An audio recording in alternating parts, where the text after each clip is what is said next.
I've been hunting myself. This is my 57th year. And my dad allowed me to start hunting at 12, so actually I started at 11. But back then I wasn't big, and Dale would start my motor for me because I couldn't pull the starting cord.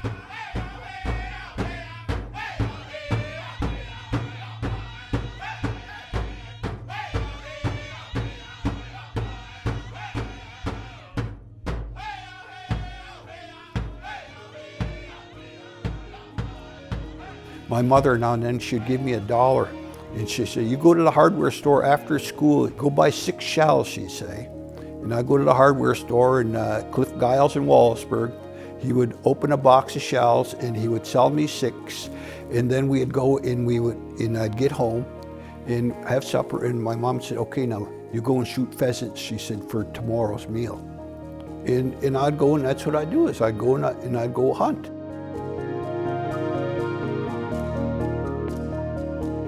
I would walk through the bushes as a little boy following the horse trails, because I knew that the horse trails would lead me to the apple trees or the fruit trees. In crossing the creeks, the horses knew the spots where the water was the shallowest, or where there was high ground where you could walk across. And I learned this stuff by 8 years old. You know, to be 11-year-old getting paid to hunt, and you're 57 years ago, when you are making $2 a day at 11 years old, that was unheard of, because a loaf of bread, I think, was probably about 20 cents back then, and it was, you could buy lots of candy.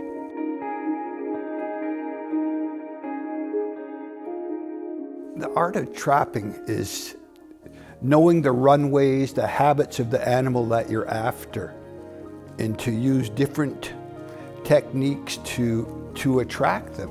I was taught respect and when to hunt and when not to hunt, and to do it fairly. And that's the way I still hunt today. I do it fairly. And I remember walking with my dad when I was just a little boy. We were out in a meadow walking, and a meadowlark jumped up. And he said, it's around here somewhere, and he found its nest. And he reached in, he grabbed 2 eggs out. There's 4 eggs in there. He grabbed 2 eggs out and he said, you want one?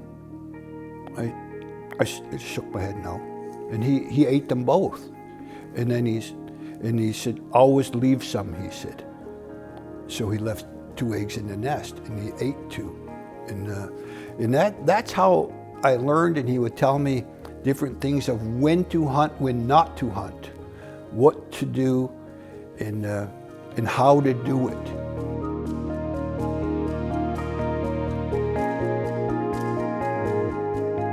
Everybody hunted, everybody trapped. Now I think there's 2 of us left that trap out of, hundreds. And it's really turning into a lost thing out here. I remember when I would be hunting, with my spear and shovel breaking the cabins on the old timers. I was a young man. They'd say, do you feel them? Do you feel them? And I always thought, because before a muskrat came up for air, he'd be pushing the water and the water would move. And I always thought that's what feeling them was. And then I'd see the water move. Yeah, the water's moving. And they'd look at me. And then sure enough, muskrat would poke up. And then after I did it for years and years, you start to develop that other sense, whereabouts you feel them before the water moves.